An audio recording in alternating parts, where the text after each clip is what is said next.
How did this adaptation of Hamlet come about? This is not your first effort with Hamlet, is it? We did a play called Qui está là? Who is there? The very first line of Hamlet that was made up of fragments of Hamlet. In doing these fragments, I got the taste for developing a concentrated version of Hamlet. A long time ago, when I was sitting in the audience of The Man Who, I looked at the set of one table and a few chairs on a very small stage. I thought, how curious. That's all one needs to do Hamlet. A couple years later, looking for raw material for a project about the influences of pioneer theater directors, we took some scenes from Hamlet just for the purpose of having extracts. In doing these excerpts, I saw something fresh and strong come to the surface, just because of this pruning.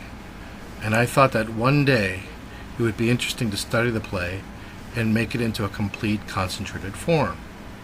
Then I met Adrian Lester, and I asked him if he would like to be in an English version of Qui está là? But rather than working on this, we did a condensed Hamlet. Why did you choose Adrian Lester to play Hamlet? I saw him play the part of Rosalind in As You Like It, and I thought he was marvelous. He is extraordinarily versatile. He came out of the Royal Academy as the most promising student and went on to do both As You Like It and Company with Sam Mendes. He has extraordinary range. He sings, he moves beautifully, he dances, and he is an adorable person. I thought he was a natural for our work.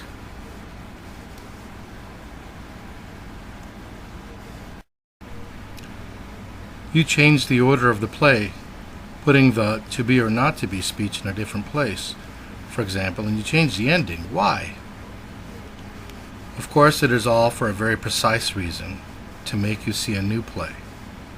When you see a play by Pinter, for example, the critic asks, why is the line there? What is the meaning of this? It will be good for the audience, and above all, a critical audience, to look at this Hamlet and try to understand, from one's direct experience, what the order of the lines is telling us, or what, in fact, it does not tell us. You also cut out Fortinbras.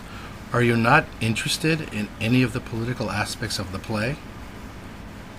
I deny that exists.